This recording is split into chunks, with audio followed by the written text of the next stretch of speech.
On, please.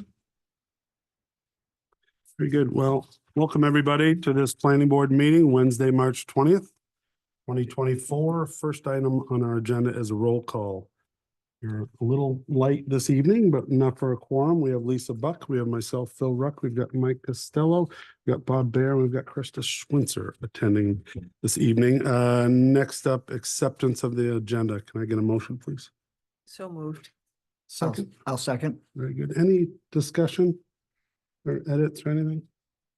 No, I think everybody's here, so we can just do, all those in favor?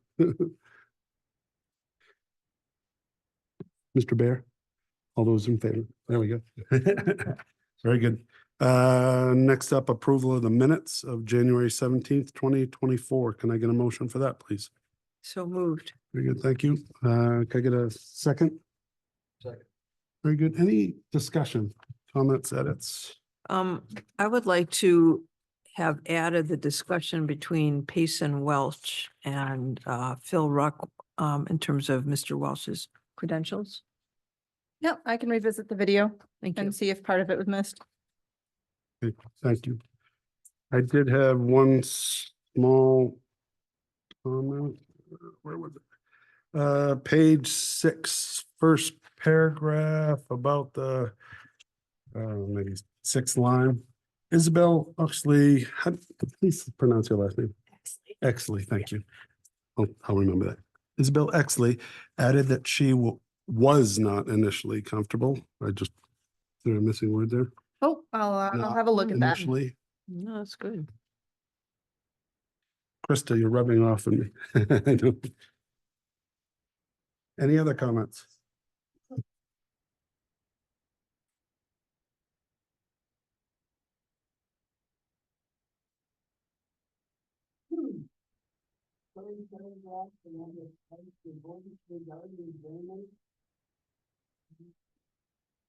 Four lines down, it starts, then an acre of R, and is not adding, that should, instead of R, that should be area, an acre of area. Yep, thank you. I'll take care of that. Good catch. And on page 5, one paragraph up from the bottom. 4 lines down from in that paragraph, it says ONTHE, ONT blank HE. The T needs to move from after the O on. Yep, thank you. I'll take care of that. We'll see it. I puzzled over that one. Any more? That's it. All right. I did have one comment, and I didn't need to mention it at the meeting, but when I'm just trying to remember who stepped up. There was a John Bradson. So when he was speaking, he referred to some of the erosion control that they had proposed for buyers as bioberm. And I think Mr. Bradson did not hear him correctly. So in your minutes, you captured it because he said bioderm, and it caught me when he said it. I didn't correct him, but should Is be it supposed to be bioberm. So, bioberm? yeah, Okay. it's spelled correctly on page 5. That may also have been a typo on my part. So I Could can, be, but no, he actually said Oh, okay. bioderm because I heard him say it and I didn't correct yeah, him, but I'll make sure that I gets think that's fixed. what he meant. I didn't want people getting confused that there might be 2 different things. All right, good. Thank you for the comments. Any further? All right, all those, you did, I get, you usually do it when we're remote. Do you want to do all those in favor, or can I do it in? No, you can do all those in favor, though I do think that I should probably speak aloud what the numbers are at the end. So, Okay, all those in favor? Amended, as amended. yeah, so that's 5 for approval as amended. Very good. Thank you. Next up, new business. We have 3 items on the agenda this evening. First up is a sketch plan pre-application conference per section 18-205 by Orono Holdings LLC for a 19-lot residential subdivision located at 73 Margin Street, tax map 31, lot 2-29 in the medium density residential zoning district. So do we have a representative here this evening? Very good. So how this works, again, sketch plan that of, but are you gonna do a short summary? We're still sticking to that, even more sketch plan. Okay. So if you want to bring your stuff up here, and I think you probably heard Isabel mention that she's gonna do just a short summary for the board.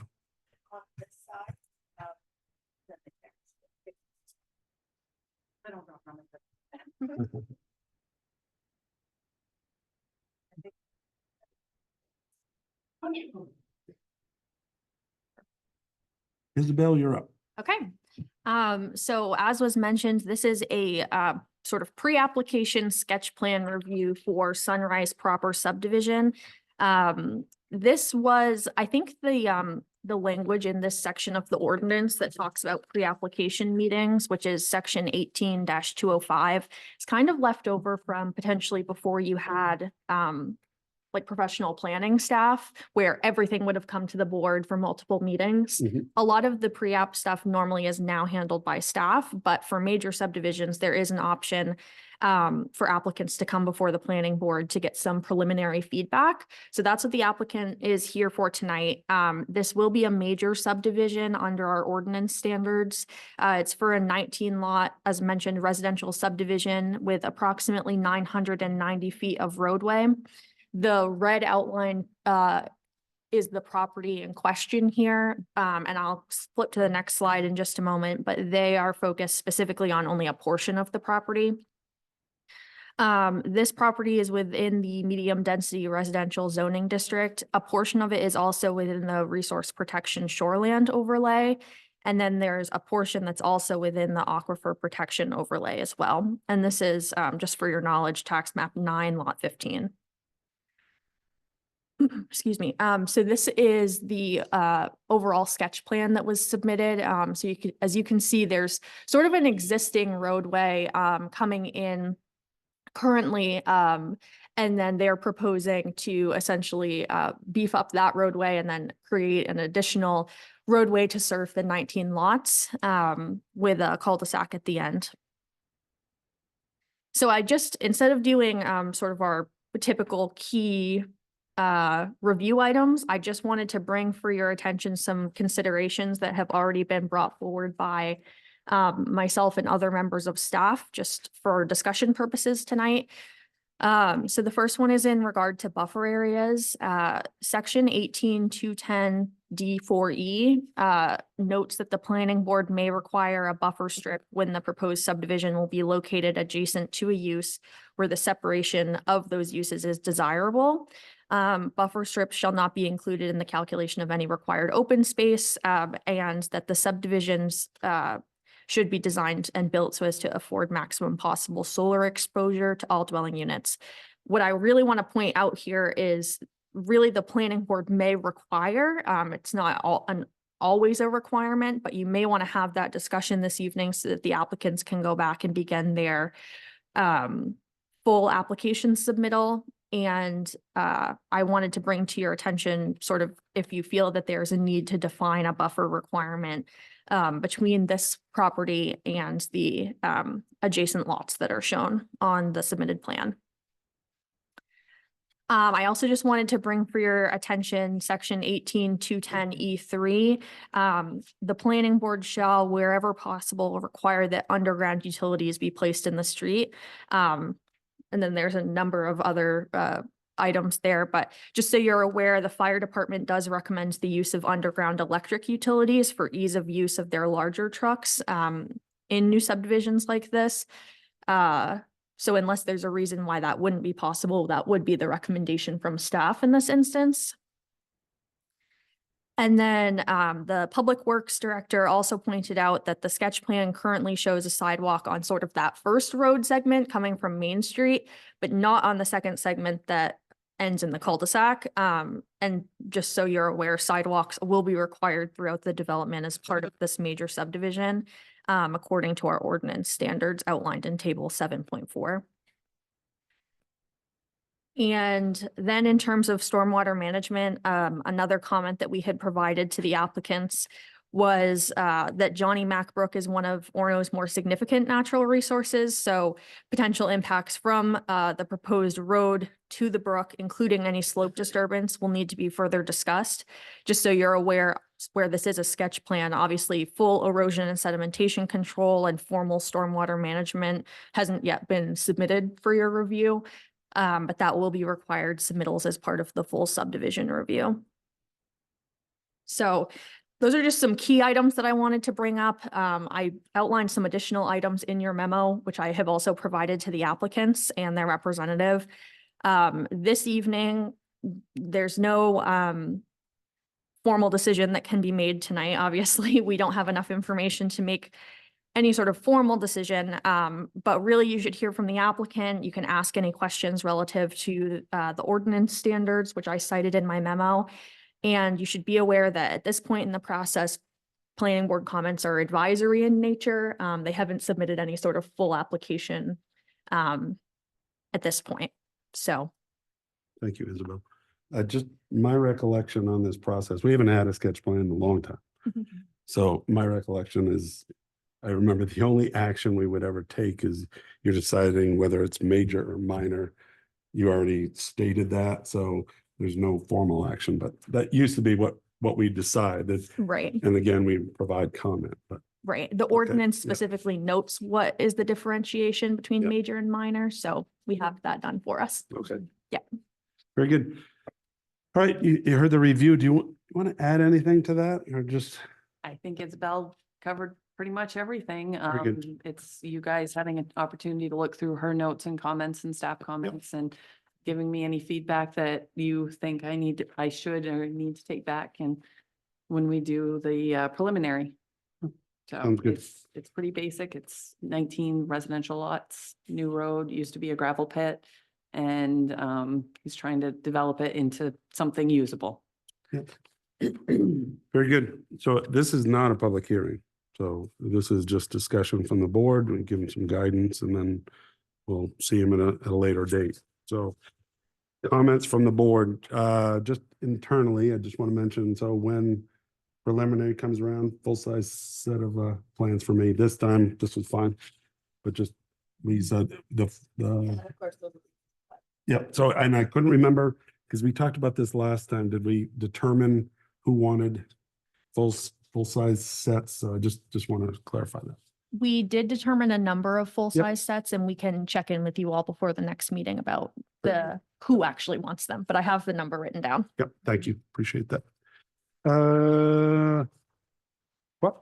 Question, Yes. when in the process, do the neighbors get notified that this is pending? Microphone, can you just make sure your mic's on? Yep, so that's in our discussion later, but Okay, I'll defer to you. Yeah, so just so you're aware of the process, major subdivisions require 2 rounds of review in addition to this meeting. So we'll have a preliminary subdivision review where we'll review sort of a full application as you're used to seeing. Then after that's approved, if you have any other further comments, that would be the time to provide them to the applicant because they're also required to come back for final subdivision review where we would actually sign the plans if approved. Now, Asking about what question is- abutters or what- residents. When do the abutters get Yeah. notified? yeah, so just so you're aware, prior to both preliminary and final, abutters must be notified, published in the newspaper at least 2 times according to state law, and then mailed as in our normal process in advance of the public hearing. It's a week, aren't we sticking to that? Everything's either mailed out or they've got it, mailed out the Wednesday preceding the meeting, is that, because that's in our Yes. bylaws, but I just wanted to. I can actually answer this one. So the way that this goes, our timetable for this is the notice gets published in the paper 2 weeks, 2 weeks exactly. It's the Wednesday, 2 weeks before. Or if it has to run twice, it goes the 2 weeks and then a week before. Yep. And abutters notices go out that same Wednesday or Thursday of the week that the paper notice goes out. Okay. Yep, so 2 weeks before the meeting, abutters get their notice and we try to make at that time any materials we have available. And then as we finalize materials in the following week ahead of the meeting, we continue to add to the public folder so that they have hopefully everything by the time the public hearing takes place. But our, like, drop dead date, all that information that they can review should be available like at the town office or through a shared folder the Wednesday before the meeting, correct? Yes, like my memos and all of that are typically in the folder by end of day Wednesday. Okay, because we'll discuss this later. Yep. Quick question. So I do want to emphasize town staff's discussion with you about Johnny Mac Brook. Yep. That was identified in our last comprehensive plan, which is a old document now, but we placed a lot of emphasis on that. I'm sure you've heard that before. So when I'm looking at this, Isabel's or staff's comment was whether the entryway, whether you're going to widen that, do anything about that. My hunch is, because that's on a slope there, I've driven by that road thousands of times, but if you can capture any drainage on that side and divert it away from that brook at all possible, because right now, my hunch is there's no ditches, no drainage They probably in that will. road, but if you can divert flow from any impervious area away from that, just, I mean, a ditch and, you know, turnout, something like that. Just get it away from the brook. Yeah, just get it away from the bog, you know, to ditch turnout to a level spreader or something like that, you know. But that, if we can make it improvements every time we have a project near Johnny Mac Brook, that's what we talked about in the comp plan. And we'd like you to consider that, please. Isabel, I have a question.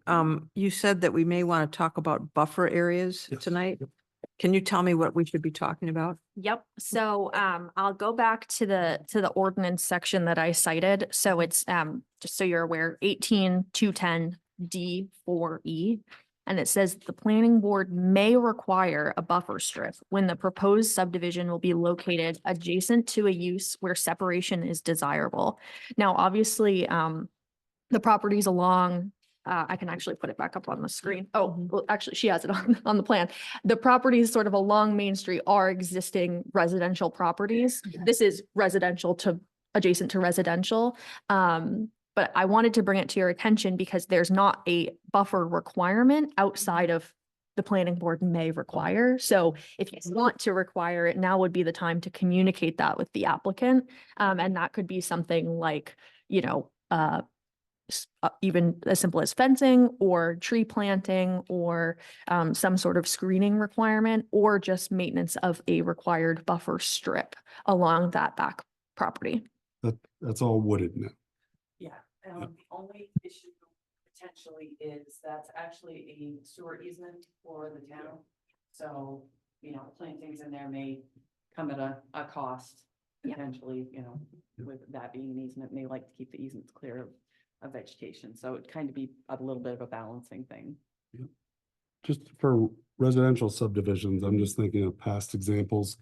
I don't remember that we've added a buffer for a rear setback because I don't remember the number right off the top of my head. Rear setbacks bigger than front setbacks or bigger than side setbacks typically. So I think, you know, from the existing lots and this, I wasn't certain that we'd need one if it's already a wooded buffer.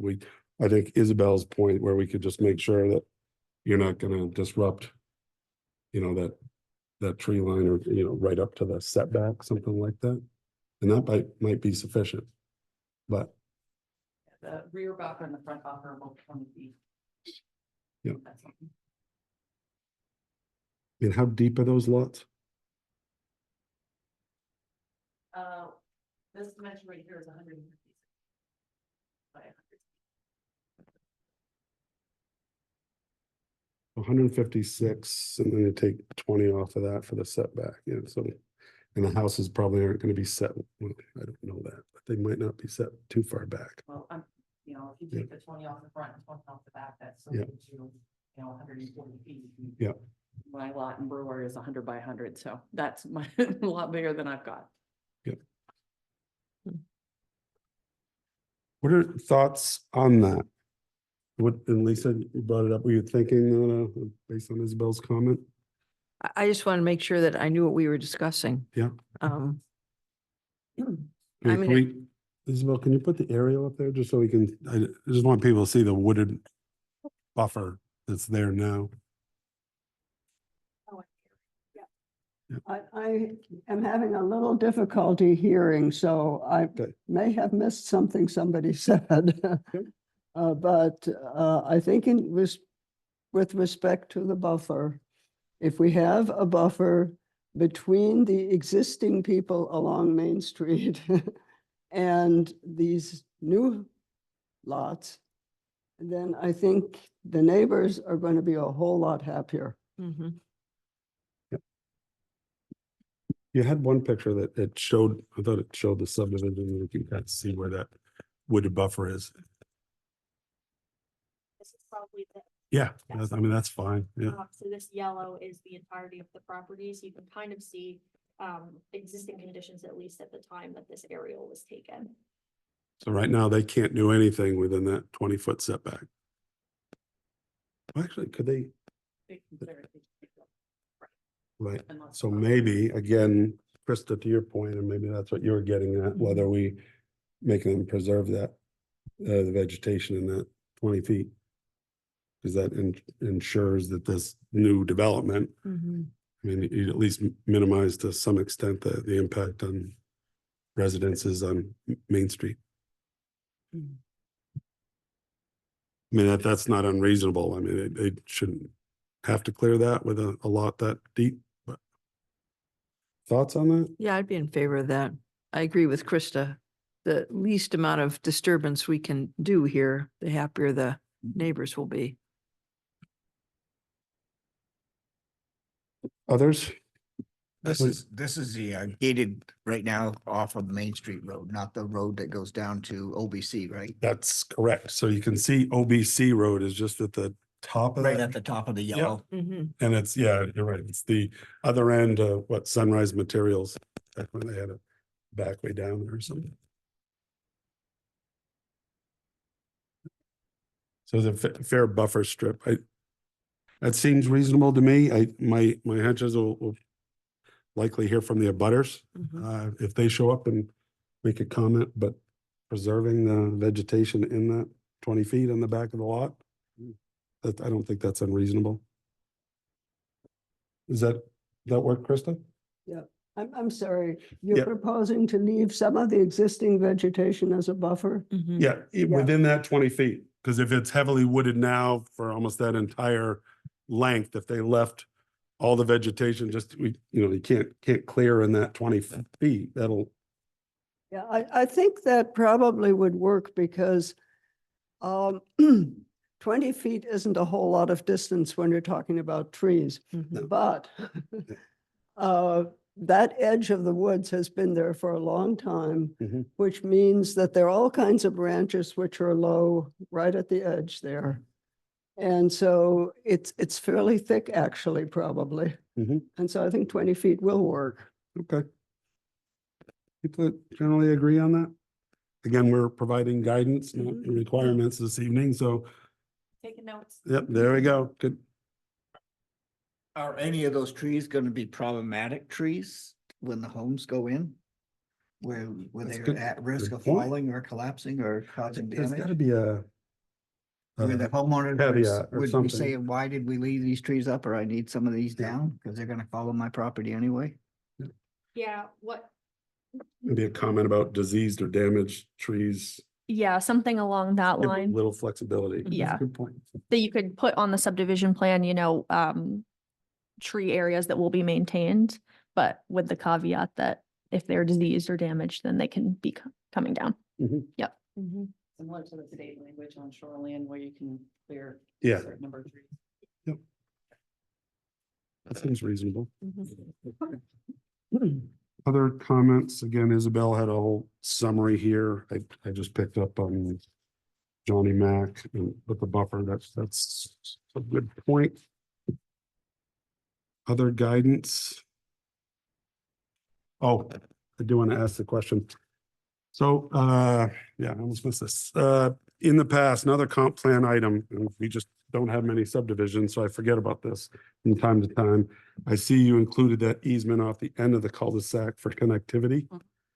Really important concept during the comp plan process that we try to minimize dead-end streets in Orono. Because we just have such a series of those along Main Street. So I saw that connection. Is there any way to make that happen? Because I looked at the narrow street going down to OBC, but I wasn't sure what the vehicle would be. Perhaps Mitch or Isabel, you can comment on that, how to make that happen, because now it's not a dead-end street. Because connectivity, we just haven't had a project in years that. So one of the, I mean, certainly anything could happen there. That is a private road. It is not a Okay, actual I road. thought So so. there's some complications because if you connect it, then the road they're creating would become a town road, Yeah. right? It's going to build to that standard. So I'm not saying it can't happen, but that would be some negotiation between OBC, but also I believe they have a right of way at the end of that. So to get off their property ends and it goes on somebody else's property. So there's some complication there, but certainly something that I think could be looked into. Remember when OBC came Yeah. in, because we talked about that. Yeah. They would like to use that, but the real access was Yeah. down the steep street there. Yep. So So we can explore it. I can work with. maybe this is Isabel. a comp plan item, actually. Yeah. So you could Yeah. leave the reservation and. Yep. But our goal at the time was to avoid, one way in, one way out. Mhm. So for utility design, and maybe this isn't as much because utilities are probably close, but. Sure. So I can work with Isabel to see what the likelihood of that being able to happen Yeah. is. I would say for now, in terms of what the applicants have control over, the easement that they have provided on the plan is probably the best we could require of them, until the town might work with other people. A lot of these, we've had easements to nowhere, it'd be easements to the woods, and hopefully another subdivision would be there and then you could connect them. This one with a road so close, when I was looking at this, I was like, geez, can we actually make that happen now? But we're not there yet.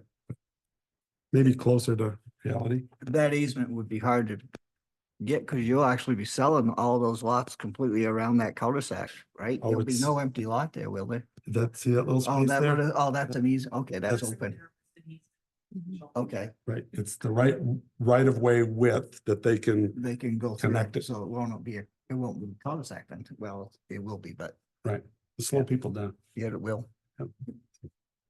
The other issue is sidewalks. That was part of the comp plan. It said that you had sidewalks in part of it, but not all of it, or? There were sidewalks shown on this part, Yeah. but not this part. Yeah. And that's kind of what tonight's for, Is make it- sure that Yeah. they put on the. Isabel caught that you said that they Yeah. are required. So there's no question there. I want to make sure that as well, but. They'll be added. Yeah. to the-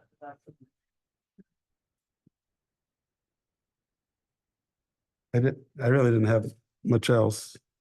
I mean, it's just, this is concept at this point. So let's see, did I understand that there's going to be no sidewalk along that road? But, There's sidewalks everywhere. okay, Mhm. They're not shown, but they're going to be shown. okay. Mm. And could you just refresh my memory? I remember what this happened like one subdivision long time ago, but we had, a minimum slope for entering a public way. And it just, I remember it drops right off. What's that? Probably 3%, That- 75 exactly. for- Yeah.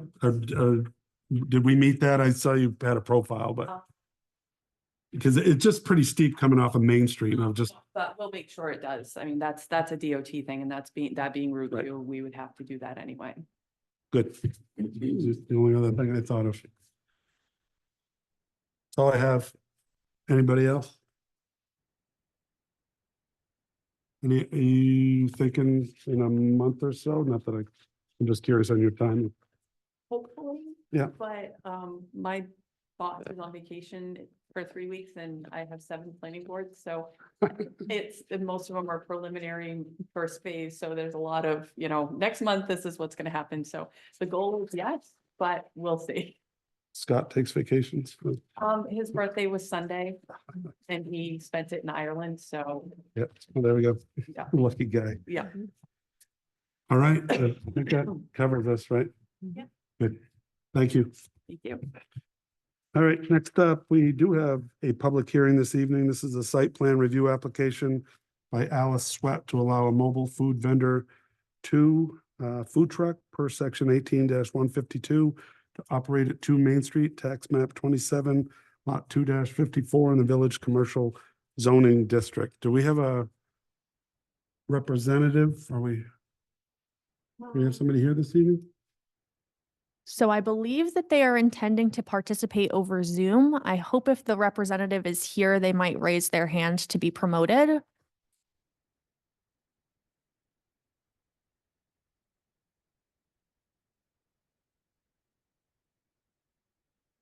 Okay. Yeah, we've had this with Mr. Benson. I think that might be one of the only examples where we don't have a representative. Do we need that? Let me verify quickly. Mr. Benson's issues are usually just extremely simple, so he got away with it, but I'm not sure.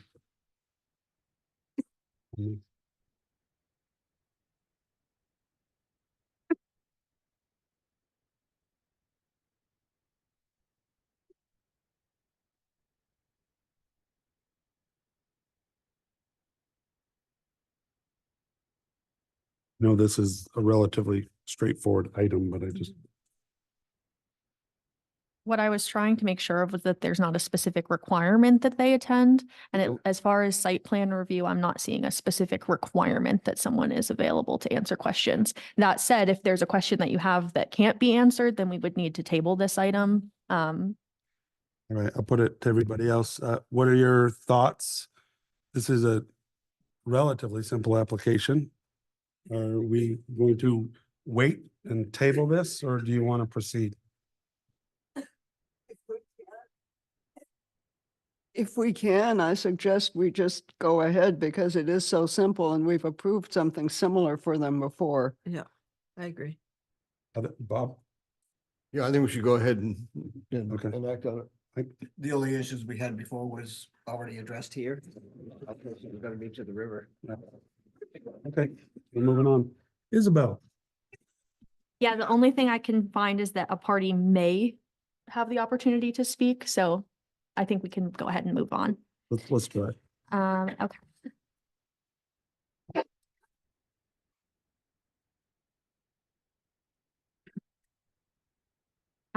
So I think it was already mentioned, this is for a food truck application. It's under our ordinance language. We call it a mobile food vendor 2. It is for food trucks that are going to be on site for more than 3 days in a row, 3 consecutive days in any calendar year, which is the intention of the applicants here.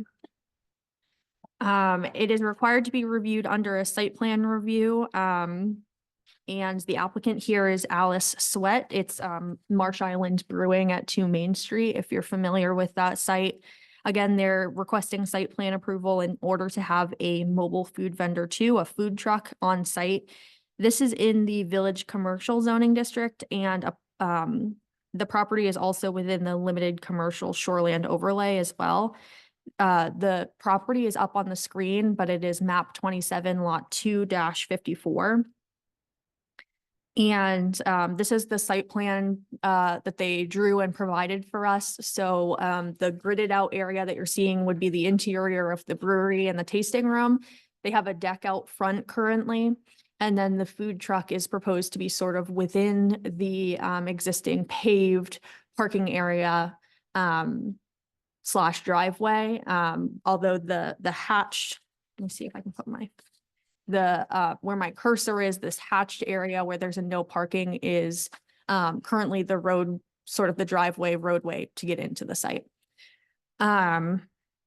In terms of trees and natural resources, there are no wetlands or other significant natural features, including trees, given where this is proposed to be placed. In terms of traffic access and parking, I think you saw on the site plan that was submitted. It's sort of one parking space that's being lost, sort of where my cursor is here to accommodate the food truck. However, they have the minimum parking standards met without that one parking space. The food truck in general is accessory to the overall brewery and tasting room use. So additional traffic or parking needs aren't anticipated as part of this application. And again, one parking space is proposed for removal / to not be used when the food truck is on site. Just so you're aware, the fire department has reviewed the placement of the food truck. They had asked that the applicants ensure that it will be placed more than 10 feet from the existing building for fire safety purposes, which was shown on the plan. And they did not raise any concerns with regard to emergency access to the site otherwise. Again, where this is a food truck and it will be placed in the existing driveway parking area, which is existing impervious surfaces, we're not anticipating any impacts to drainage or stormwater or erosion control issues. No new lighting is proposed with this application, and there's no signage being proposed at this time. Any future signage associated with the food truck will be required, including a sort of sandwich board sign, would be required to be reviewed by the code enforcement officer under our sign ordinance standards, and I've suggested a condition to that effect. There is no buffering and screening here. And clearly I didn't fill this out because there is none proposed. It's in the existing driveway. I just want to be clear as well. This is a food truck. It's on wheels. They aren't anticipating to have it there overnight most of the time. They are not anticipating to have it there most of the time. They would be going to other events that they do around the area. But again, where this is not new construction as we sort of understand it, it's on wheels. It's not a permanent structure. They have asked for a waiver of all of the submission requirements that would be relevant to new construction projects. So surveys, topo maps, soil information, again, the stormwater management and erosion control, and any other landscaping. Staff was supportive of that waiver, given that this is not a structure affixed to the ground. And there won't be any permanent alteration of the site. And then they have also asked again for submission requirements related to water and wastewater capacity to be waived. The food truck operator has indicated that they'll be providing their own freshwater and wastewater disposal, freshwater coming from their house, and they are an established operator that seems to be working for them. And they dispose of wastewater currently with a contract at a campground that disposes that with all local plumbing and septic standards being followed. So staff was supportive of that waiver as well. And it would be, limited gray water associated with, It's just a food truck. yeah. In terms of recommended conditions, if you feel fit to approve this application this evening, we would recommend, of course, some standard conditions around this approval being dependent upon the information contained in the application, and that any changes would be required to return to the planning board. And then, of course, noise is regulated in accordance with Chapter 13. So if there was any concerns around noise once this was up and running, that would be something that the code officer would handle through a complaint related to Chapter 13. I also suggested 3 unique conditions for this project. So this is related to our standards for mobile food vendors. So if the food truck ceases operation on the premises for more than 1 year, approval is actually null and void, which is why they're actually back to you this evening. You might remember this application, which last came before you in 2017. They ceased operation for a few years. They didn't have a food truck on site, so they had to come back under our current rules. And of course, any future signage would be reviewed by the code enforcement officer prior to any installation. And prior to operation, the food truck operator is required to obtain a food license from the town clerk's office. They are, I am told, in process of that, and it was submitted to the clerk's office, and it's currently being scheduled for a hearing. In general, staff recommends approval based on the application materials submitted, but we would recommend these 5 conditions. Very good.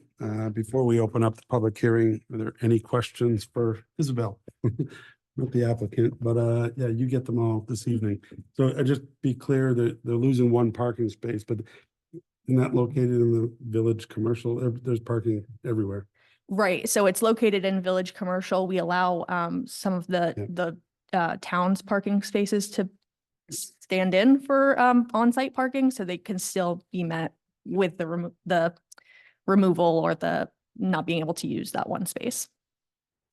There's lots galore. They had a food truck, not exactly in that spot, but I think it was a little closer to the deck before, if I remember correctly, but we've seen this before.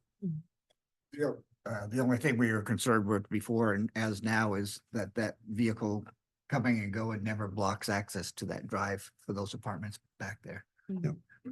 Yep. It's their parking spot they're losing, but they don't want them to encroach over into that driveway. Mhm. That was what was brought up before. I Yep. think it was Judd even, wasn't it? Probably, yeah, Yeah. because that's his His property back access to there. his apartment. Yep. Yeah. Yeah. So is that is a condition on that again? I don't. Or is it clear that they cannot do that? We don't need unnecessary conditions, but if it's, you said according to the site plan. So doesn't it- Right, it would be a change to the site plan if they were blocking, so we would pursue that as a violation of the site Cool. plan. So we're set. don't we? Right, yeah. I really didn't have anything. This is really low impact, and this is one of those activities that we promoted as part of our comprehensive plan, so. Any issues? All right, I'm gonna open up the public hearing. I invite people to step up and say who you are.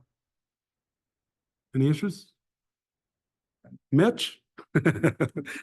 Anybody?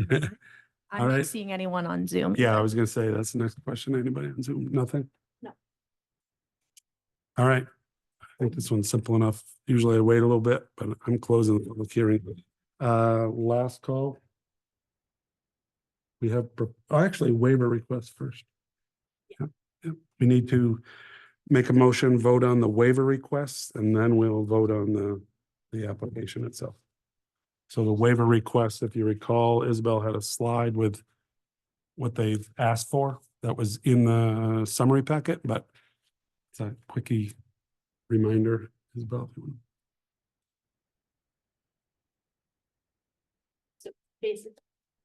Basically, all submission requirements that would be relevant only when new construction is proposed, and then also waiver of requirements specifically related to water and wastewater capacity, just given the scope of the project. Are there any issues with that? All right, I'm ready for a motion, please.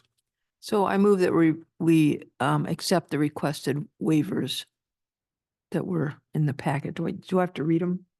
No. Okay. Can I have a second? Second. Very good. Any further discussion?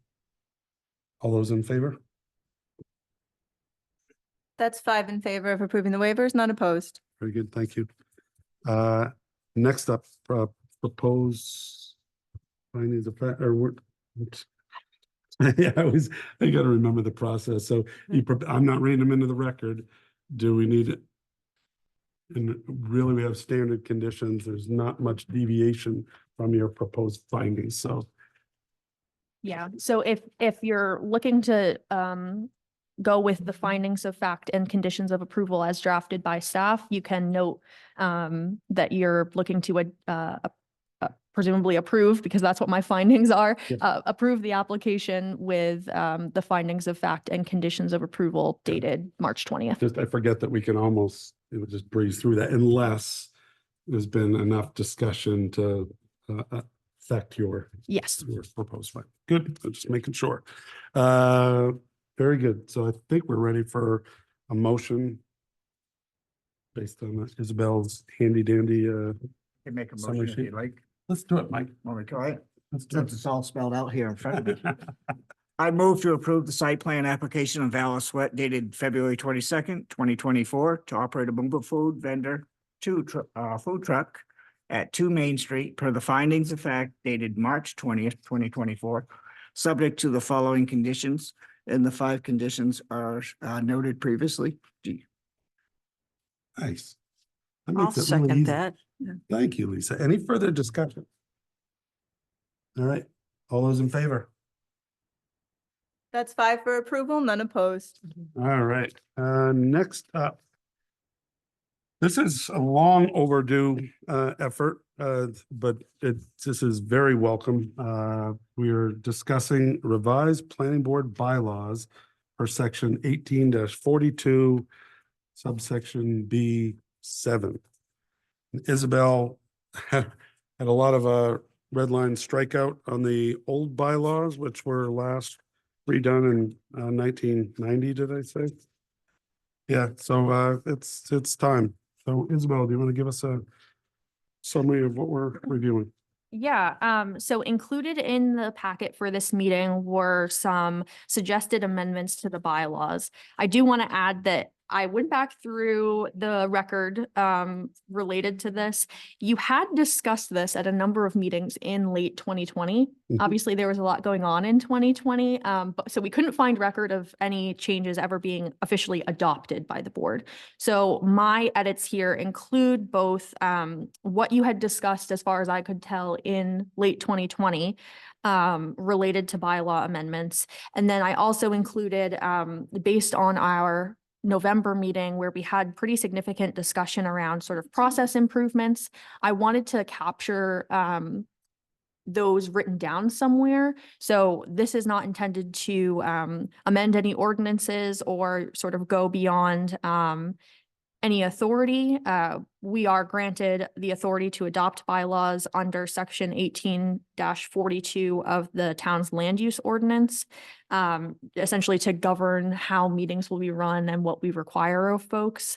So that's what I intended to do here. I also sent this off to the town attorney for review, who offered some minor frankly, grammatical edits, which I have incorporated in here.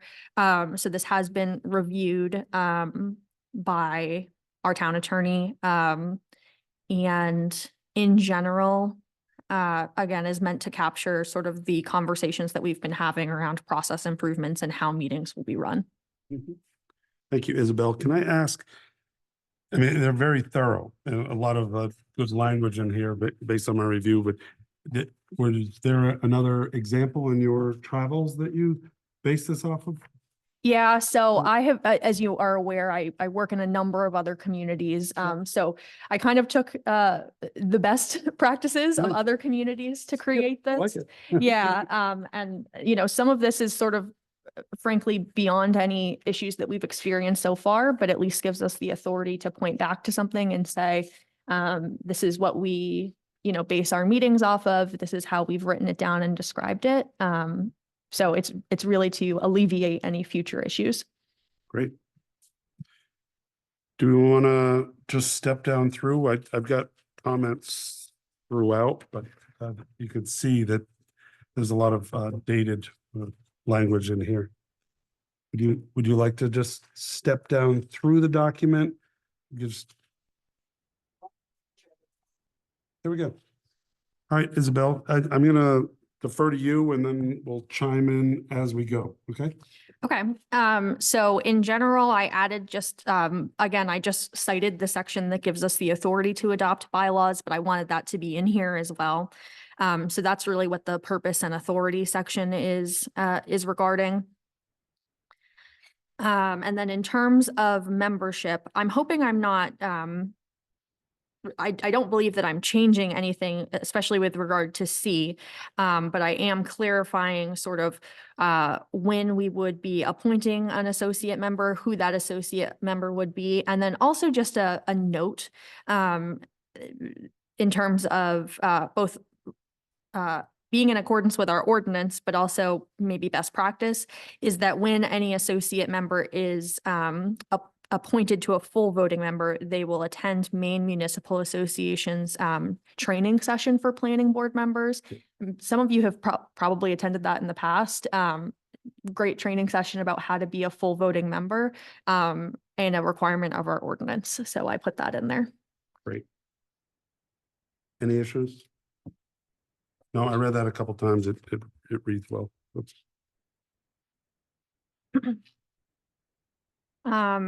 So then in terms of the next page, with regard to officers and duties, a lot of this I have just cited the relevant ordinance sections. And then specifically noted that in the absence of the chairperson, the vice chairperson would step up and serve in that capacity. And then if both the chairperson and the vice chairperson were for some reason absent from a meeting, that the chair could designate someone else to preside over the meeting. A little bit of wordsmithing here as well. Seems reasonable. And then in terms of the next page, sort of moving on to the Just- top. I've, on page 2, Mhm. I have circled item C, and I'm just trying to have a partial note. So I'm trying to remember what the heck I was thinking, but I did have a question. So it just says, the board shall designate a secretary. Clearly that's Jessica. So can we just put her name in here? But no, my point was, whether that's just, moot because Jessica is the secretary, or whether we have to appoint, I mean, this is kind of a formality, but. I think you're right. It's sort of a formality. In the past, when you, again, didn't have professional staff support, potentially in 75 when these were written. Yeah. It would have been a member. Obviously, that's not current practice, so I just removed the reference to either from its members or a non-member. I think it might still be a nice formality to designate. You're it, presumably Jessica. Jessica. You're it. Does it show our due diligence that we accept the fact that we need a secretary, where it's not one of us, but there is someone taking notes. Right. That's fine. Okay. And then on page 3 at the top, I was just again clarifying, of course, this is already current practice, but that decisions of the planning board would be made on the basis of information presented during official board meetings and any evidence in the record. And that written decisions, so findings of fact that you adopt, would contain the reasons for approval or disapproval, as well as the votes that occurred. And that is a current practice, of course, but just having that in there. Mhm. As a secretarial duty. Yes. So I noticed you. Mhm. Yep. And of course, as current practice, any information and documents presented at the meeting, either by the applicant, by members of the public, et cetera, would be included in the official record if the decision, especially when, but always, especially when the decision is based on any of that information. Just a random point, but obviously things have changed since even 1990. Do we need mention specifically of like any of the video recordings? So we talked about information and notes and those kinds of things, but now we just rely heavily on having a video of a recording every meeting. Do we need to refer to that, or is that? I don't think you Captured. need to refer to that here. You also are keeping minutes of meetings that are serving as the official record. Yeah. If there was ever a question, people do have the ability to go back to videos, but ultimately the meeting minutes are the official record of the I meeting. read that. So, okay, good. Yeah. And then moving on that same page, just referencing an ordinance requirement that at least one regular meeting will be conducted unless there is no business to be conducted, and noting a time for regular meetings unless scheduling conflicts would prevent the meeting, in which case the chairman would call an alternative meeting date so long as notification can still be provided, meeting our abutter notification requirements and all of that. Right. So I did like that you didn't put a specific time on the evening, so that gives us the flexibility if we wanted to. Yeah. Because it always used to be at 7, then we voted to bump it a half hour, so I could go to sleep earlier. But yeah, that's fine. Sure, that's And then at the bottom of that page, I've actually added this whole section about agendas, just kind of mostly clarifying. I never want to be in the position as the planner of having to tell someone, we can't get you on the agenda and having nothing to point to. So this really just gives me the authority to say Mhm. items are on the agenda on a first come, first served basis. If we really have more than 3 or 4 things, you have to be bumped to the next agenda, unfortunately. So this is just kind of giving me something to point to that this is what the planning board has directed me to do. And again, if there's a number or the length of previously scheduled items, the agenda, sort of the last item taken in would receive priority scheduling for the next regularly scheduled meeting. I did want to capture, occasionally, we're gonna adjust that because we don't want, if we have somebody coming in for like a Don Benson, that's gonna be, he's following like a new Walmart or something like that. We don't want a Don Benson sitting there for hours. So we have the flexibility. So I think we can do that in our agenda setting if we're gonna like bump somebody simple up. Yeah. They don't have to sit around for hours. Yeah, that makes sense. I don't know if we needed anything in here. I just want to make sure that we have a little flexibility because there's a couple things out and even later in this that I'll. I might suggest adding a sentence, the planning board may, with a majority vote of board members present, adjust the agenda during the meeting. That works. That's good. Yep. Because normally first come, first serve makes sense, but if you see there's an obvious case where you want to juggle, that would be a good thing. So is this on the separate paper, is this time based off of us starting at 7 o'clock? 6:30. So should that be 8:30 or is it still 9 o'clock? I think we're gonna stick to 9. So there's a couple differences. I think there's a handy dandy sheet. The separate sheet, you're just giving to applicants that look, they're just having a fact sheet. Whereas bylaws are this looked like you were gonna give this to people. Yeah. I do talk about an ending time in the I bylaws saw as that well. as well. I saw So if we 9. want to adjust it, we certainly can. You Right. know, I have worked in places where planning board meetings regularly went to 11 PM. Not Been my later than favorite. that. Yeah. So if we could put like a time frame on it, I think I put that later on in the bylaws here. And so I saw that we had an end time, but she didn't put the 6:30. So I was okay with that because I don't want to go past 9. Mm-mm. That's kind of why we bumped up to 6:30s. So I didn't have a problem with 9. Do others having an end time for meeting just to cap it? Do others have? Ideally, since we started, moved our time from 7 to 6:30. Yeah. Then the end time should move too. Okay. That's what I Yeah, was- no, I know you asked.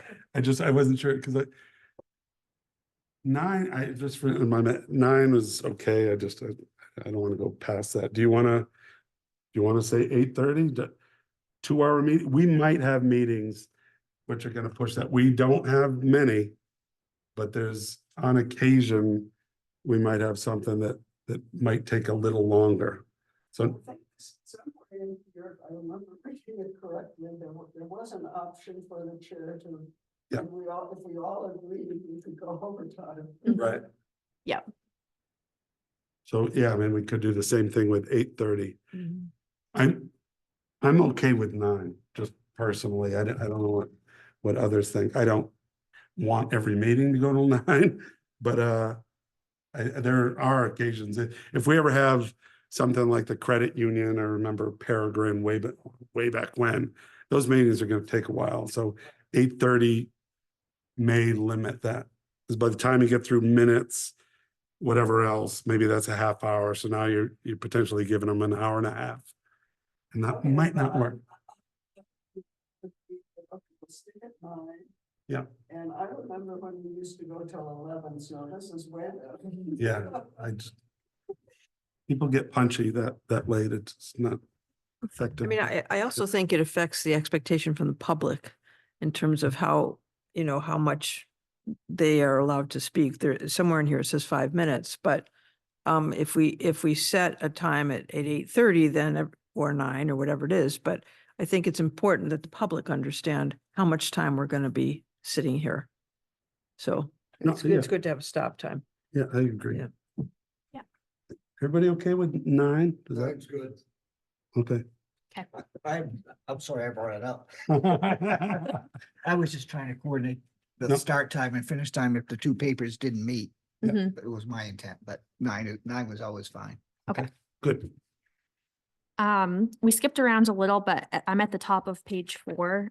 So again, clarifying what we had previously discussed at our November meeting. So items requiring a public hearing need to be deemed complete. And this was, something that Jessica and I had coordinated on around how long it takes us realistically to put things in the paper. And her time to notice abutting property owners and all of that. It realistically is taking us, the applications need to be deemed complete at least 30 days in advance, not just submitted. So just wanted to put that in writing again, so that I have something to point to if I'm questioned by applicants. And as typical practice and as a requirement of our ordinance, items are deemed complete based on a signed and dated letter from the code enforcement officer that is included in the application file and typically in your packet as well.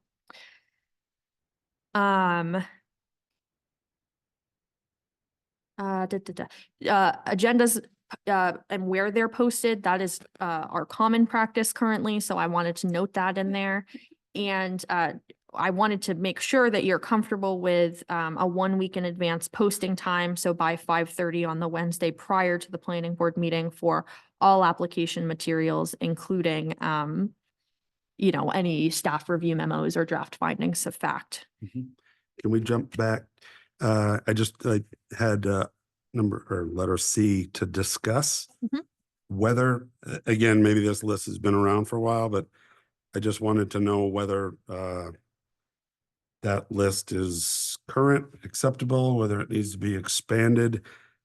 Just off the top of my head, I wasn't coming up with any other obvious places, but again, with our efforts to get the word out, I didn't know if there's any additions. I don't know what else there would be, but I wanted to bring it up in case others had thoughts on that. Just to respond to the question, this is our current list. So Right. this is our active practice. Right, Yeah. so I just figured, okay, and do you think this needs to be amended? Do you have any other spots that are common? I mean, things change. This list has been around for a while. Just wondered whether there's others. I'm not suggesting there have to be. Just wondered if you had thoughts on it. Mitch, can you think of any additions to where things would be posted that would be helpful for people to see that? I mean, if we just listen, Mill Street Kiosk, Bell's, Orono Public Library. Oh, and Town Office, Memorial Union on the campus too. Right, I got that, I can, yeah. Okay, You know, it's on the website, it's on Facebook, it's on, if people sign up, they can get notifications that are coming. So there's other places that we do it, but this fulfills the requirement. right, just for a physical copy, got it. I'm not sure, frankly, I'm not sure how many people. No, I know, look at those, but, Yeah. You know, they're there because that's filling that requirement. We think we get more information out through our website, through. I would agree. And the pushing stuff. That makes sense to me. But are you okay with just status quo? With these places to place public notices? It's not fair to ask me because I wouldn't be looking for the agenda at those places anyway. Okay. I would have been online in the Right. first place. I think most people are nowadays. Yeah. All right, let's leave it.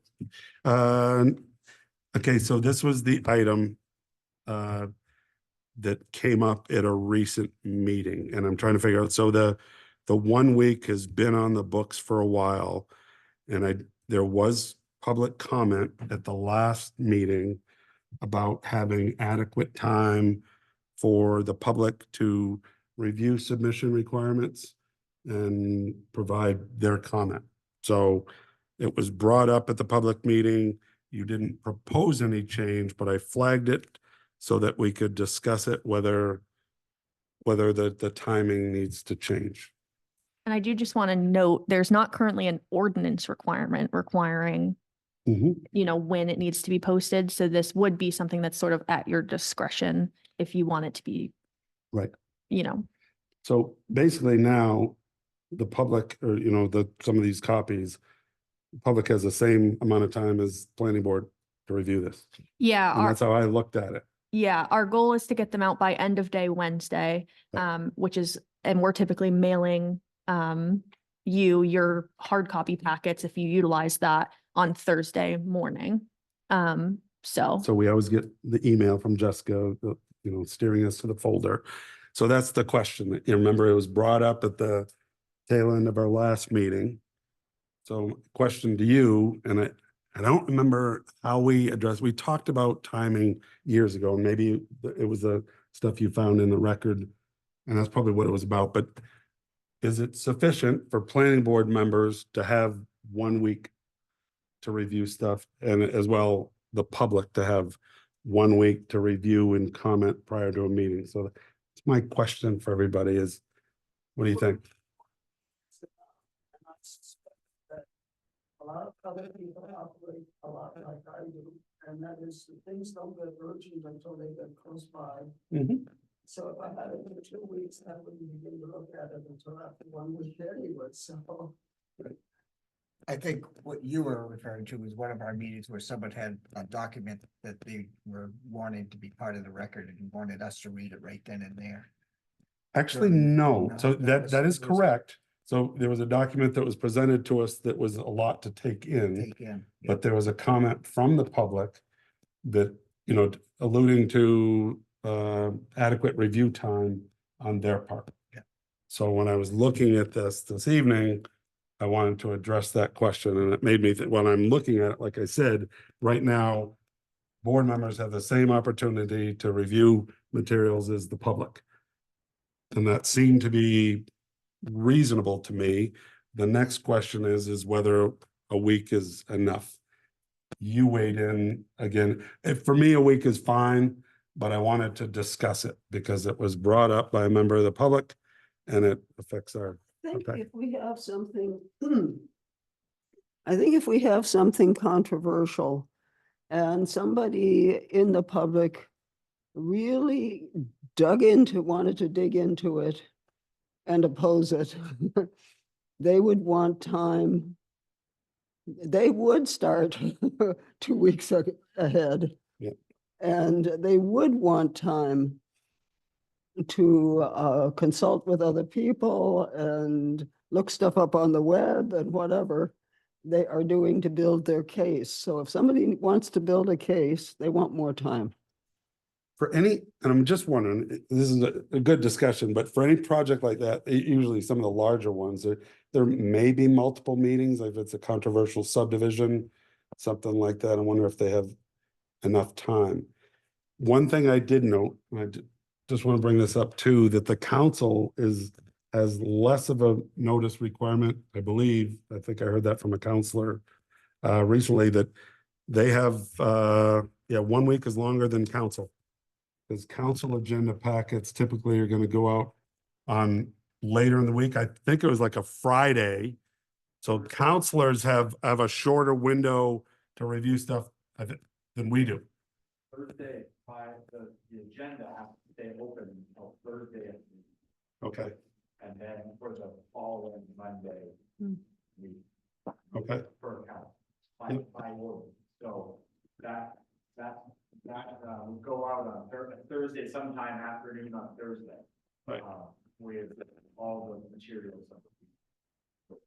Right. So one thing, so we're allowing more than council right now.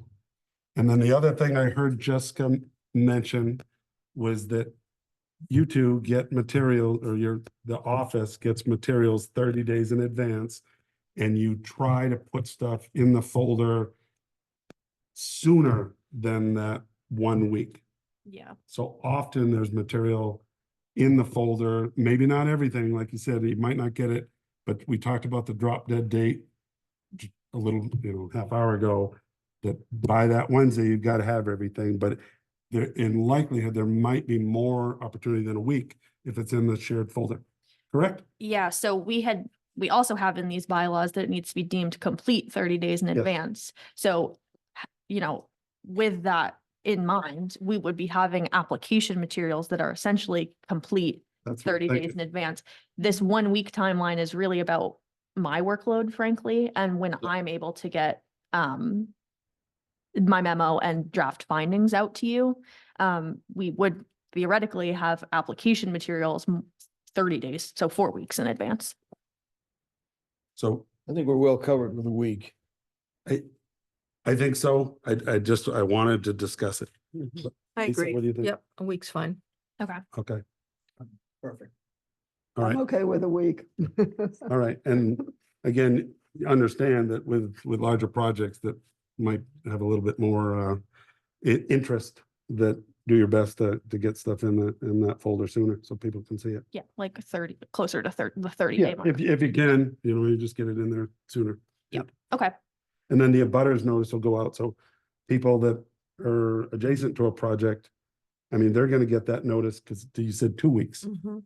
So they get the notice 2 weeks. If they go to look for the folder, then if you can put stuff in there sooner, that'd be good. Right, and the plan will be in there 30 days prior, so even the abutters at 2 weeks would be able to go and see the plan. That's what I'm thinking.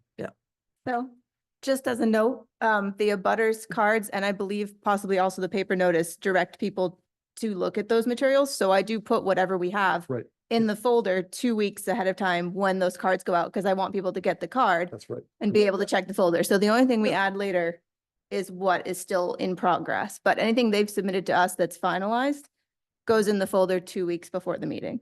Okay. That seals the deal for me. I mean, Mhm. there's a lot of information. Our review, we typically take a week. All right. Can we move on? We're good? All right. Thank you. I appreciate that. So at the bottom of page 4 and going on to page 5, this is sort of the practice that we have been employing since I started with Orono, in terms of myself introducing the agenda item and summarizing the reports of other town staff, the applicant being given an opportunity to expand upon my report, and then board questions, any requested waivers, and then opening the public hearing from the public. Attempting to take in all questions from the public prior to answering questions, and closing the public hearing and either recessing the public hearing to a subsequent meeting if additional information is needed, or rendering a decision on the item that evening. I do want to just point out, we don't currently have any sort of time limit in the bylaws around time to speak. I had suggested 5 minutes, open to conversation there. And yeah, I think that's the only thing I wanted to point out in this section. Can I stop on that one too? Mhm. I did want to discuss this again because I just figured this is the right time to do that. We amended our process a while back. Isabel mentioned that we talked about this in November. We've undergone some changing. I figured this evening was a good time to check in on that and see whether it's working. I So- vote yes. Okay, Yeah, I think it's working great. that's what I wanted, because Mhm. we altered our process. Isabel does a lot of work, so basically, and one of the things I was thinking about is that puts a substantial burden on you to prepare all that stuff, and you're willing to do it. Again, hopefully you'll be here with us a while, but I didn't want to pin somebody down to do the same level that Isabel would do. So I was just thinking about that, and I just wanted to confirm that folks are comfortable with the process that, as she laid out, she's going to do a fairly thorough presentation, satisfy all the issues, and then we ask the applicants if they want to add to that. Versus my example is when you get somebody like Jeff Aceto that came in, remember that presentation with remember the tree that you were talking about when the university hotel came in? Oh, yeah. But Jeff had their crew, I mean, they had architects and everybody lined up and probably had a half-hour, 40-minute presentation. So I don't want to exclude people that want to prepare, but had you done your summary, it would have been probably pretty similar to their video, because they had all the dog and pony show and people getting up and sitting down. So some applicants are used to that. But basically, that's my point. I want to check back in. I don't have a problem with what we're doing, but I don't want to stifle applicants for their presentations, I guess. They put a lot into their. Yeah, that's, presentation. I guess so. I'm in it, I've done a lot of planning board presentations, so it's just, I feel their pain if they went to a lot of work and you steal their thunder. I don't know. I'm just trying to, Would they have been sharing their presentations with you anyway? So. So I have tried to communicate with people in advance, like I will be doing this presentation. It will cover these topics just so they're aware so that they're not doing duplicative work, and billing their client for that. Yep. So I do try to communicate that with the applicants, whether that's sharing my full presentation in advance or at least communicating what my presentation will cover.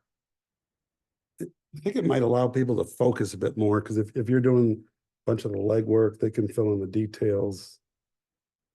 I don't know. So I'm sorry, I'm again having some problem. difficulty Yep. sticking with the conversation. We're agreeing then to limit the people's presentations to 5 minutes. Is that what Not yet. and we're not So there yet? now we're Okay. still at just the process of, I just wanted to check in and make sure people were comfortable with the changes we made back in November, because they were a pretty big departure from what we're used to. And Isabel proposed a new system. We've used it for a while. Now we're redoing bylaws. I Mhm. figured before we lock this down, I just wanted to revisit that and make sure people were comfortable with the changes, because now's the time to discuss it and make alterations if we Okay, need to. so I'm ahead. Yeah, the 5 minute question is gonna come up in a minute, but it sounds like everybody's okay with the way we're doing things. Right? Mhm. Okay, there we go. Yep, knock that one off the list too.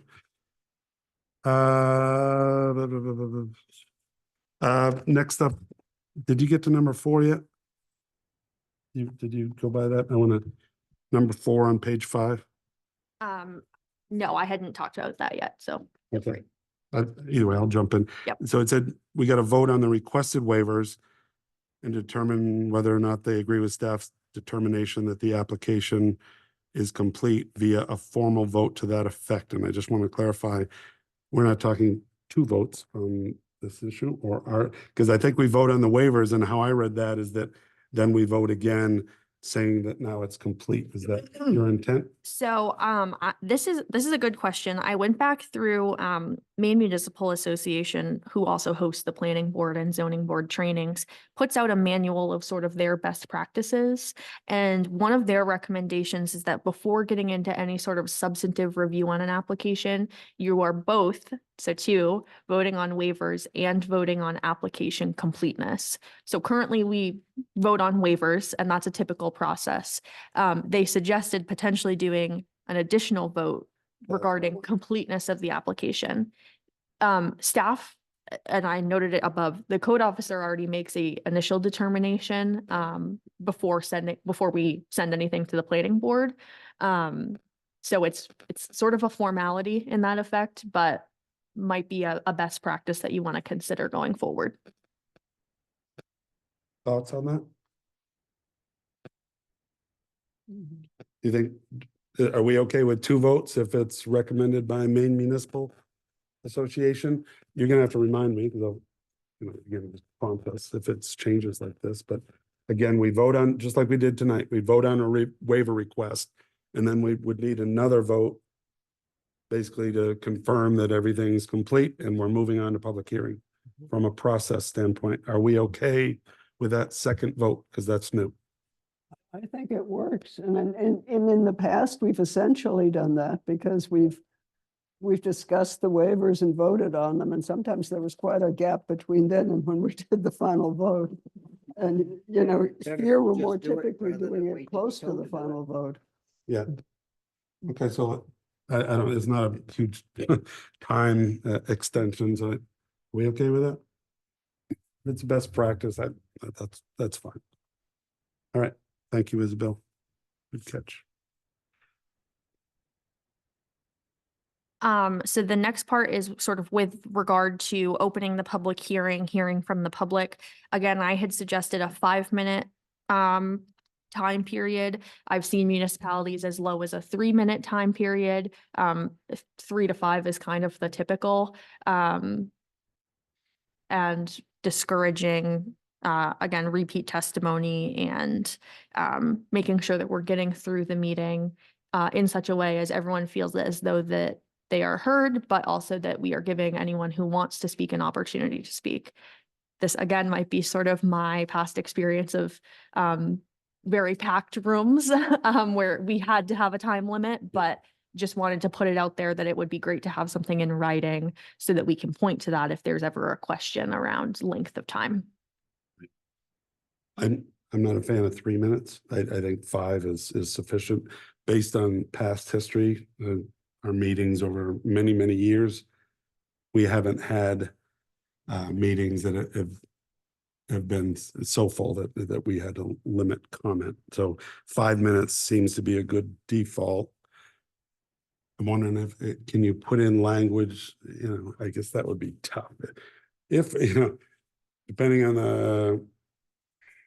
the amount of public participation, we reserve the right to, reduce that time. Do we need a fallback in there? Or do we, I think that the opportunity or the numbers of times where we're gonna go long are probably so limited that we could just be back to the tabling the meeting or something like that. If we go to 9. Yeah. So maybe we don't need to scale back 5 minutes. I don't know if you understand my question. 5 minutes is normally gonna be fine based on the audiences we usually have. But for some reason, if we had a really packed room and 5 minutes is gonna, extend us till midnight, then we could pull back to 3 minutes or something like that. Either way. We've never had such a packed room. Peregrine, I think, when I first started 18 years ago, that was just at the tail end. This place was really busy, but we haven't had that in a while. So We have had some, over the years, we've had some truly long-winded speakers that Yeah. the chair couldn't shut up, but yeah. Yeah. that's a different phenomenon. Yeah. So we okay with just 5 minutes and just leave it? Yeah. And then again, At this point, I kind of have the next thing, and that is that everybody gets to speak and we don't respond to anybody until Right. everybody's spoken. I flagged And, that. That's contrary to how we've done things. And I think it's unfriendly to the public. There may be some confusion, there often is.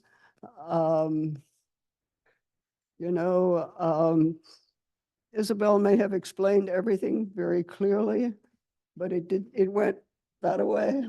And, people just didn't absorb it all and they still don't understand. And so I think some answering of questions as they're brought up would really be beneficial, because if there's confusion, we don't want to save that up until everybody's done. I flagged that as well. And that's exactly our point. So I find, to Krista's point, that if you can resolve issues early on, you might actually address a whole bunch of concerns so that people that are going to stand up and say similar comments, it might have been resolved and explained to them. But I think getting feedback sooner, in my experience, has been more beneficial, because I just think it benefits the discussion. So I was going to push back on that one too, Krista. Good comments. Can that be at the discretion of the chair? That's what I wondered too. So Yeah, because one of the things that can happen is a back and forth can start happening. Yeah. And that sometimes is less efficient and less helpful to the rest of the public who might not have that same issue. So, at the discretion of the chair, I think you can say, gee, I hear a number of questions that are asking about this. I'm going to take a minute and Yep. explain this or whatever.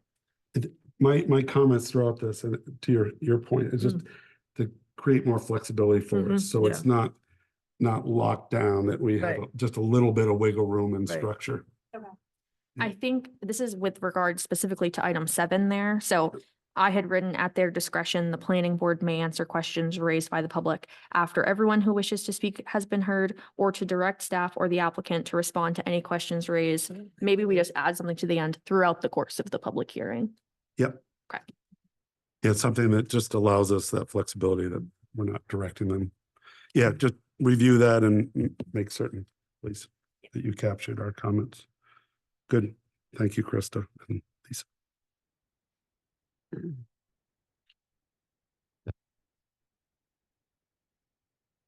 All right, moving on. Yeah, so again, then within 30 days of closing the public hearing is a ordinance requirement for both site plan and subdivision applications. So I referenced that there.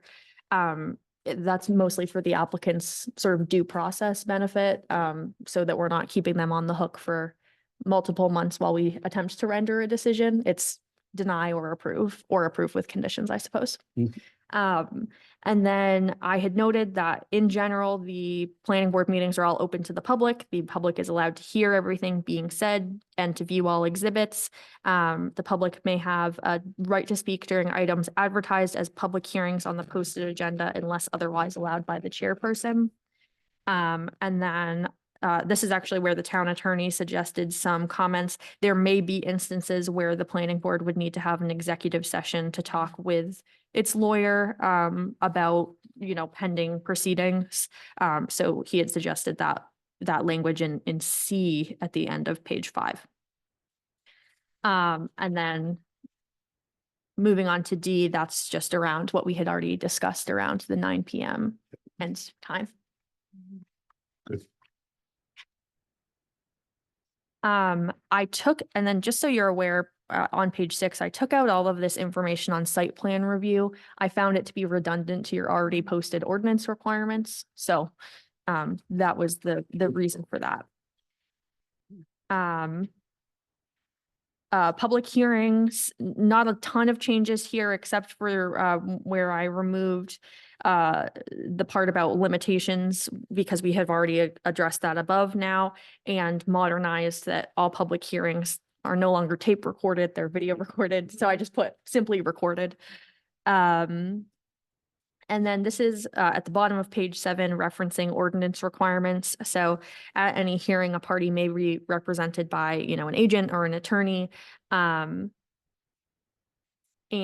this would require basically the party's agent or attorney to provide written evidence of such authority. If that's an applicant, we always get that information anyway. If that's a member of the public speaking on, an attorney for example, a member of the public speaking on behalf of the member of the public, they need to provide evidence that they've been retained to do so. And this was something that was already existing, no questioning or formal cross-examination, except as allowed by the chair. This is kind of getting into speakers during the public hearing. So stating their name and address or affiliation for the record, concentrating their comments on specific characteristics of the proposal or to the specific standards of evaluation. And we'll talk about this in regards to the compendium document that I provided as well, but an introduction here. Some sort of best practices, so presenting new evidence, attempting to avoid repetitious comments, obviously no public comment, which has the effect of attacking any individual in the meeting or a board member, and a note around being disruptive or threatening, and allowing for I guess the way that MMA puts it is no intimidation during the meeting. So people can't be cheering or booing or waving signs. I don't think that's ever happened here to my knowledge, but you would be surprised that does happen. We've had cheering and booing. Yeah. Yep. So that in MMA's language has the effect of sort of intimidating folks from who may otherwise have a comment for or against the project from presenting testimony, which isn't appropriate or allowed. So I put some information in there around removing the offending party or pausing the meeting until such time as that person is removed. And then I removed the public announcement because at the end there, because that is related to an ordinance requirement that we already have. Yeah. Any questions there? I do want to talk about public hearings, just, I want to follow up on a recent meeting. Again, with public comment and what this board should be considering as far as expert testimony or something like that. So public, I mean, they can come up there and comment about anything within reason.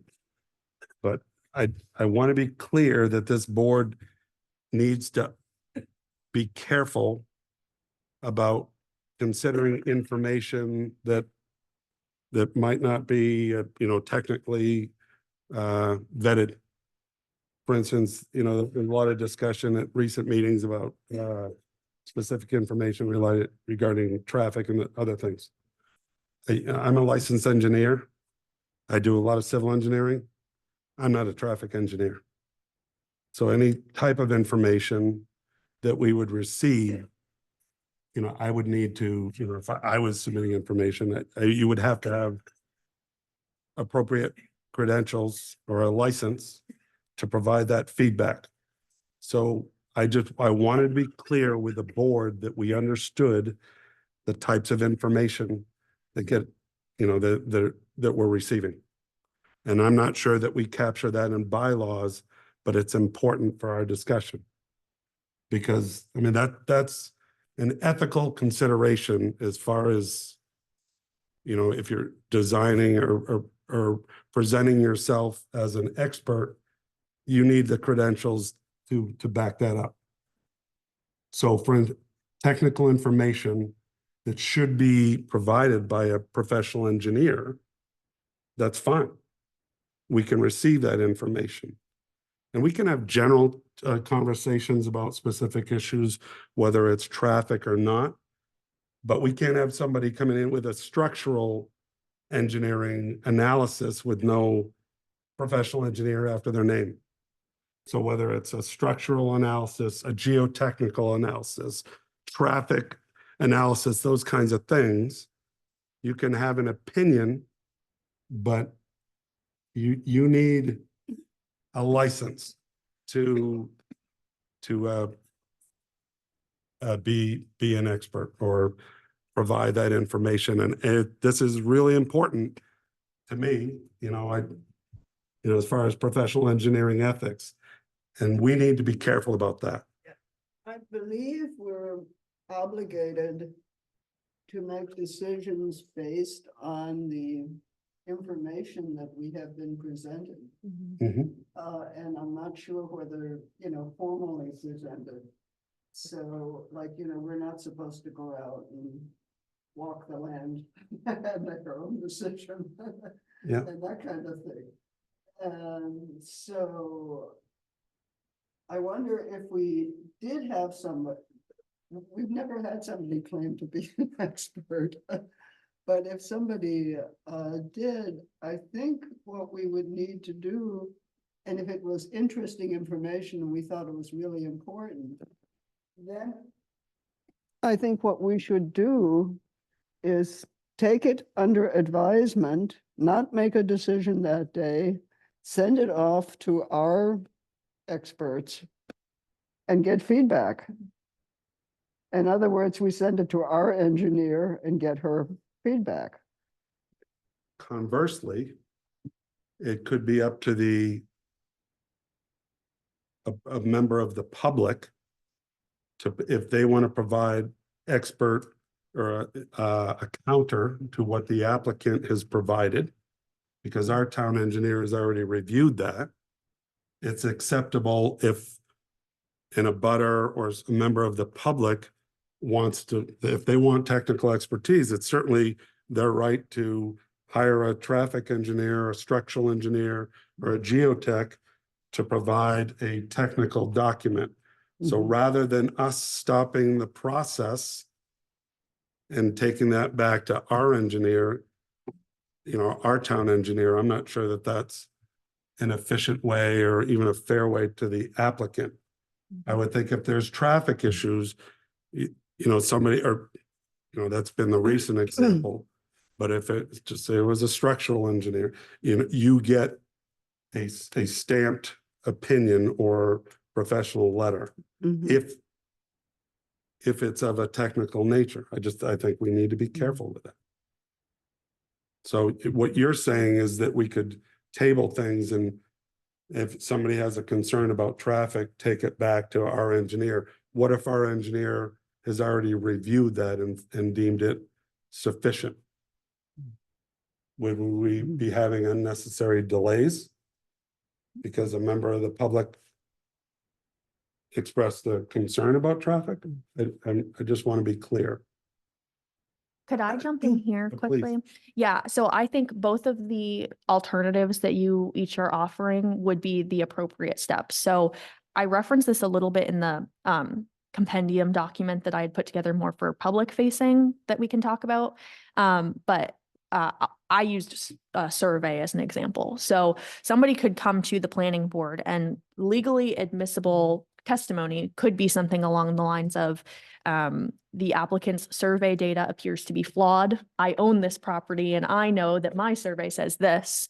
They could either submit their own survey separately, as you might be suggesting, or if the planning board found it appropriate to say, yeah, that is interesting information. But either as a tabling of the item and requesting that the applicant go back out and survey the property, or that the town hire a third party. Well, we may not frequently do that with surveying, but we could hire a third party to verify the information. So you could either table it, or you could potentially, if you're finding that you were already interested in approval, reference it as a condition of approval. If it doesn't raise to the level of a survey is a pretty good example in that case. Typically the town doesn't get involved in property line disputes, so it may be best suited for a condition of approval that the applicant verify that separately on their own. There is a couple of ways that you can do it. I think that you're both suggesting good options, and it would really depend on what the discussion is and how compelling the evidence submitted by the applicant or their representative is, or alternatively, the member of the public or their representative is. Yep. Your thoughts on that? I want other opinions on this. This means a lot to me, so I want to clarify this tonight. Well, I definitely think if someone is going to bring forth a concern, a member of the public is going to bring forth a concern, it ought to be well researched, and the person making the statement ought to have the expertise to make the statement. So I agree with what you said on that. And it seems like we have some options as to how to handle it. So, I think that's fine. There's a lot of different options, but I do think we ought to pay particular attention in some ways to the applicant and not delaying the process for the applicant if we can help it. What others think on that?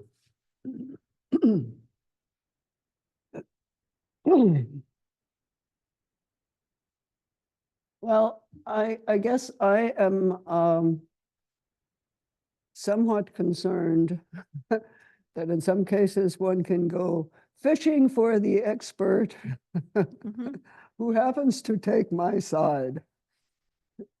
And on the other hand, I don't think we wanted this. If this is really new information that's important, maybe we really want to think about it. We don't want to quickly hear it and then make a decision on the whole project where we've, Isabel has gone through things for us. We spent time on everything else. And all of a sudden here we have a new piece. And are we just going to try to chew it and swallow it all at once? So I suppose it's up to us to determine if the new piece, how significant that is. And like you said, whether we're tabling it or. Yeah. I don't think we're going to be in this situation very often, if ever. So it's kind of of theoretical, but if, you know, if we're presented with something important, we certainly need to think about it hard. But if it's somehow, you know, it sounds really good, but it doesn't hold up after careful examination, and then we certainly don't want to hurry up and make a decision based on that. Mike, what do you think? I hear what Chris is saying. I think if we've read our engineer reports prior to the meeting, Mhm. we should pretty much have a good understanding of what we're already been presented with. And we trust our engineers, we trust their expert knowledge. If we get another report from somebody else from the floor, you as a chair would challenge where that information is coming from. And Mhm. how the data was collected. Mhm. And where and how, because there's a whole lot of ways to collect data. We all know that. Yeah. You can, if you're the one collecting the data, you can pick the time of day to do it. Mhm. That may not be the right time of the day to do it. Mhm. Does that make sense? It does. Yep. Paul, what do you think? I think we listen and take this sort of information under advisement Yeah. and decide how to handle it. So just case by case. Yeah. Yeah, I might just add, this is really when your role as a quasi judicial board gets really interesting because it really is weighing the evidence and deciding what is most compelling.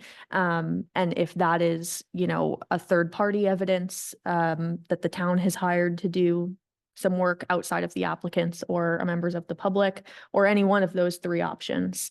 That's really when you have to decide what is the most compelling evidence, or if you don't have enough information to make a positive Mhm. finding.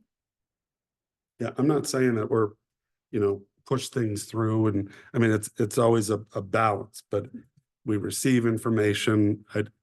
Again, there's certain types of information that are quite technical in nature and should deservedly have, you know, the credentials to back that up. In the engineering world, you know, you better have a stamp if you're gonna be doing, you know, designing a building, something like that. So you know, and trying to provide reasonable examples, but I just want to be careful. And I know this board, basically I'm trying to protect us. And we just need to be careful of the information we receive and how we review that and how we make our decision. So this is the time to talk about it. I think we have some good direction on that conversation. Related though, the next part is about reconsideration. Now, I want to be clear that this also does not happen very frequently, but it was suggested by the town attorney to have some information in there about when this might be necessary. So to give you an illustrative example that I experienced early in my career, an applicant had provided false information about his ownership of the property that ended up coming out in the public hearing in another community.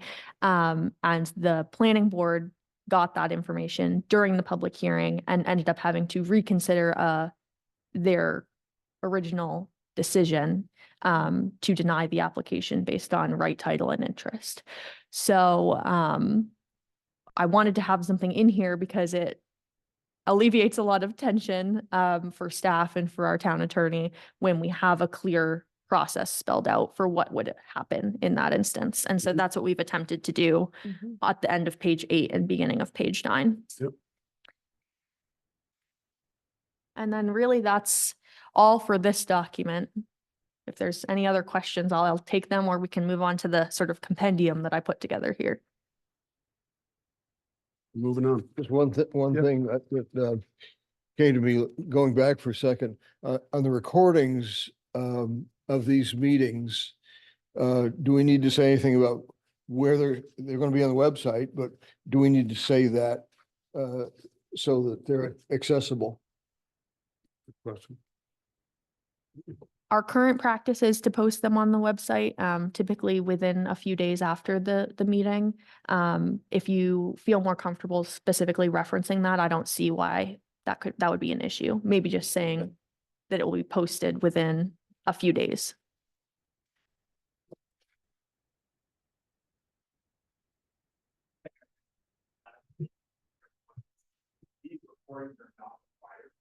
Right.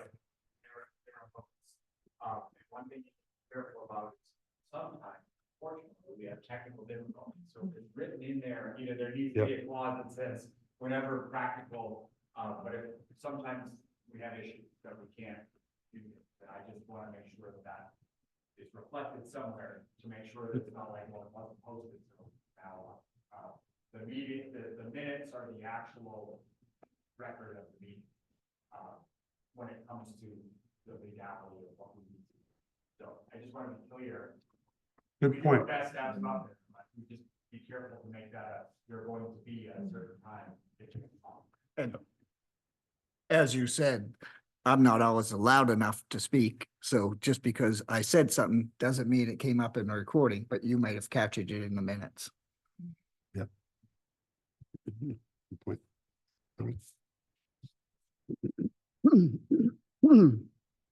So hearing no other questions here, we'll jump over to the other document that was included in your packet on related to this item. This is intended to be a sort of a compendium guide to the public participation in the planning board process. This sort of is intended to be maybe a friendly introduction to meetings. I know that occasionally we have members of the public who are brand new to this process, who have never been to a planning board meeting before. So it kind of allows them to prepare for the meeting and references some of the bylaw things that we discussed. So submitting public comment, how those public comments will be disseminated if they are written and are cut off for receiving written public comments. And then just some friendly examples of testimony that would be legally persuasive and which would not be, and how to organize a presentation.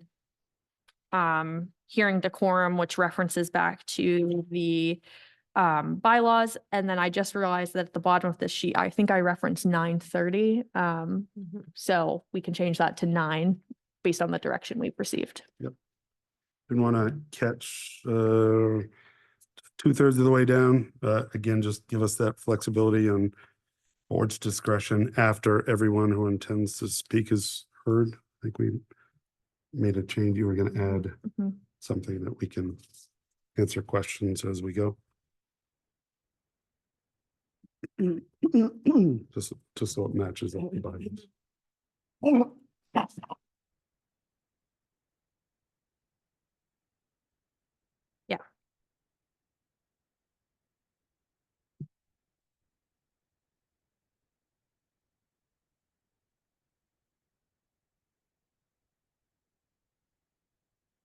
That's probably it, and we've covered everything else. Okay.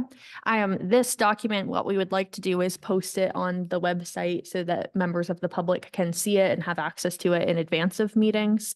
And also include it as an attachment in the public planning board.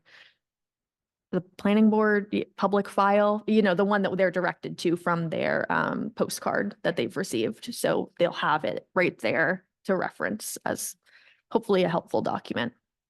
Does anybody need to see a finished product of the revised bylaws before they go live? Would you like another opportunity to review any changes from our discussion today before a revised bylaws put up on a website?